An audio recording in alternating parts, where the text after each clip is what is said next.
First সেনাবাহিনী অন্যান্য ইয়ের ভাই একটু গেটটা ছাড়ে দিই, কারণ সমস্যা হচ্ছে ডাক্তারদেরকে আগে চিকিৎসায়।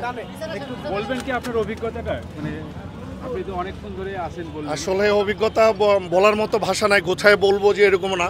জুলাই আমাদেরকে 24-এও কাদাইছে, এই জুলাইও আমাদেরকে আবারও কাদায়া আমাদেরকে আরও একটা জুলাই বিদায় দিচ্ছে 2025-এও। সেটাও ছাত্র ছিল 24-এর, এটাও ছাত্রদেরকে দিয়েই এই জুলাই বিদায় নিচ্ছে। কিন্তু আমার এই ভাইগনা সে দায়িত্ববোধক থেকে আমার অফিস খুব কাছেই ছিল, যার কারণে আমি উদ্ধার কাজে গেছি। আমরা যাওয়ার পরে এলাকাবাসী ছিল, সাধারণ জনতা ছিল, সেনাবাহিনী যোগ দিচ্ছে। তার পরবর্তীতে হচ্ছে ফায়ার ব্রিগেড, যেহেতু বিআরটির খুব কাছেই ছিল, তারা গেছে।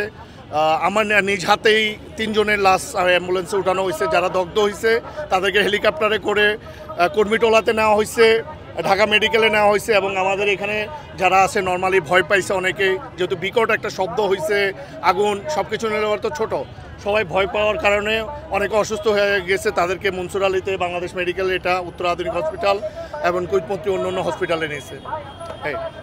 আপনি কখন আবার আসলেন এই মেডিকেল? সরি, এই মেডিকেলগুলোতে কত সংখ্যক আসতে পারে?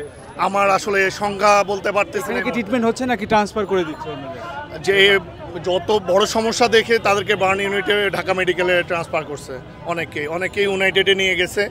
বেসরকারি যে বড় হসপিটালগুলো আছে ওইখানে অনেককে নিয়ে যাওয়া হয়েছে তাদের ব্যক্তি ফ্যামিলির উদ্যোগে আর কি।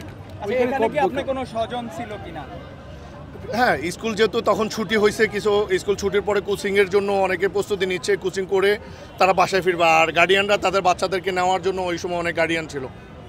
আপনার সরাসরি কোনো স্বজন বা তার কি অবস্থা? না, এটা আমি সরাসরি এরকম কোনো কাউকে দেখিনি, ডেট বা কোনো কিছু, কারণ তখন ওইরকম খুঁজে বের করা কঠিন।